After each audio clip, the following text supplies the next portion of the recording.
Dans son numéro spécial sorti à l'automne dernier, la chronique internationale de l'IRES revient sur les mobilisations sanitaires des États et de l'Union européenne face à la première vague de Covid-19 du printemps 2020. Composé de 9 monographies nationales et d'une contribution sur l'Union européenne, le numéro compare les interventions des États sur les systèmes de santé face à l'épidémie. La question qu'il soulève est celle de leur degré de ressemblance et de l'influence de l'agencement spécifique des institutions sanitaires sur les réponses étatiques. Les articles du numéro font d'abord ressortir les similitudes des interventions des États, bien qu'elles ne soient pas coordonnées par des institutions supranationales ou multilatérales, l'Union européenne en particulier n'ayant ni les compétences ni les moyens pour s'imposer comme un acteur incontournable. Dans la plupart des cas étudiés, on observe des mesures de restriction des déplacements et de confinement pour réduire l'incidence du virus et protéger l'accès aux soins des malades, mais sans grande considération pour les inégalités sociales face à l'épidémie.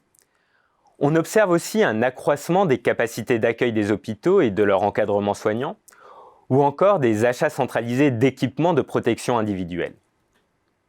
Ces ressemblances peuvent s'expliquer par l'incertitude scientifique et politique qui entoure la crise sanitaire et qui semble avoir favorisé la circulation par mimétisme de certaines solutions depuis la Chine jusqu'aux pays européens, comme celle du confinement. Ces similitudes tiennent aussi à des tendances convergentes des politiques de santé qui contraignent l'action des gouvernants dans les différents pays face à l'épidémie. On pense notamment à la dérive des outils de préparation au risque pandémique, comme les plans de lutte contre la pandémie grippale, et à la réduction du nombre de lits hospitaliers sous l'effet de réformes des systèmes de santé. Si les États adoptent des recettes communes dans la gestion sanitaire de la crise, leur mise en œuvre est cependant susceptible de varier en fonction de l'agencement institutionnel des États et de leur système de santé. Cela est manifeste dans les opérations de coordination des hôpitaux et de répartition des patients qui peuvent être orchestrées par les autorités publiques, locales ou centrales, comme en Angleterre, ou par des organisations professionnelles, comme en Allemagne.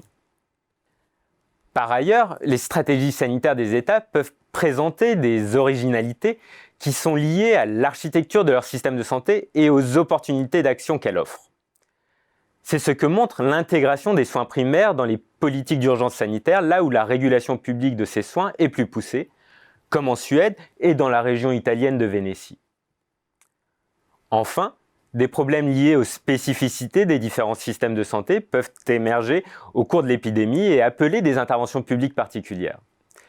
Cela est illustré par la question de l'accès financier au dépistage et aux soins, qui est uniquement posée dans les systèmes fondés sur des assurances, sociales ou privées, comme en France et aux États-Unis. En somme, les autorités publiques mobilisent dans leur réponse à la crise du Covid-19 des recettes communes, mais qui sont reconfigurées par les logiques institutionnelles des États et de leur système de santé. On observe ainsi des stratégies sanitaires nationales plus singulières qu'il n'y paraît. Elles semblent d'ailleurs suivre des trajectoires spécifiques avec l'émergence de l'enjeu vaccinal et l'inscription dans la durée de la pandémie.